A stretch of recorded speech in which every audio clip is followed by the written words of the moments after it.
The Case of Apartment 17. Detective Noah Rivers did not like strange cases.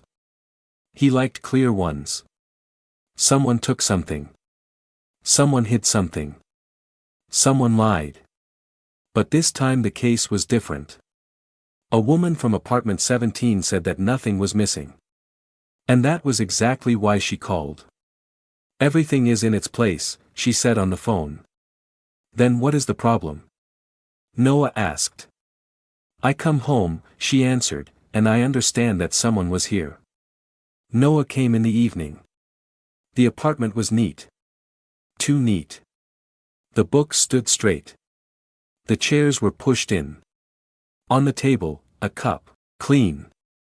But warm. "Are you sure this was not you?" he asked. "Absolutely," the woman said. "I drink tea in the morning. Never in the evening."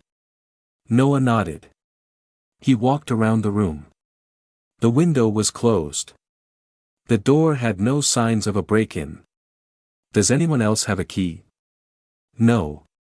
Noah made a note. He went into the kitchen.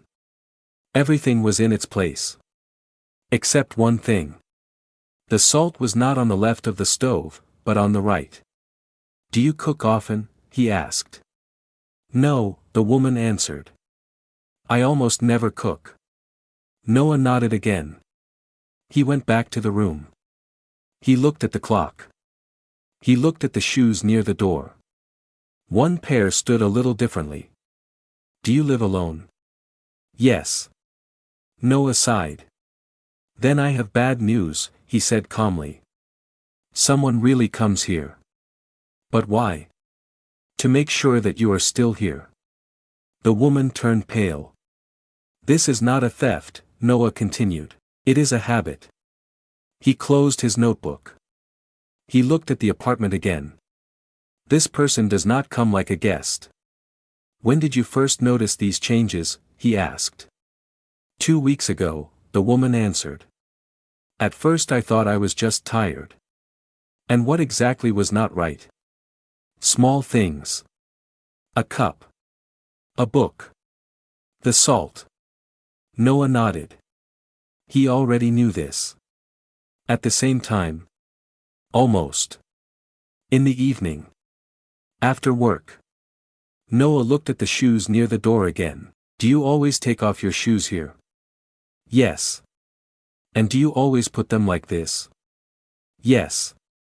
He crouched down and looked carefully at the soles. There was almost no dust. But there was a thin line of sand. "Where do you work?" he asked. "At a library." "How far is it?" 10 minutes on foot." He made another note. "Have you ever noticed someone strange?" "No." "Anyone who knew your daily routine?" The woman thought for a moment. "There is one person," she said slowly. "Who?" "My ex-husband." "Does he have a key?" "No. I changed the locks after the divorce." Noah looked at the door. "And the locks, did you check them?" "Of course. They are always locked." He stepped closer. The lock was old. Good. But not perfect. "Does he work with tools?" Noah asked. "Yes. He was a handyman." "Very careful?" "Very." Noah closed his notebook. "Then everything becomes simpler," he said. "Simpler?" The woman turned pale. "Yes. But not better." He explained calmly. "He does not come to take something. He comes to make sure that you live the same way. That nothing has changed. That you are still here. In this life." The room became quiet. "What should I do?" she asked. "Change the locks. New ones. A camera?" "Not needed." "Why?" "Because it is important for him not to be caught. But to understand that access is closed." The woman nodded. Noah left the building. For a while he watched the house. There was no one suspicious. He looked at the windows of apartment 17. The light was off. Too early for the evening. He took out his phone and dialed a number. "It's me again," he said to the woman. "Sorry, are you at home now?" "No," she answered. "I am at a friend's place." "When did you leave?" "About an hour ago." "Why?" Noah looked at the entrance. "I will come in," he said. He went up to the floor again. The door was closed. The lock was in place. But the apartment was quiet.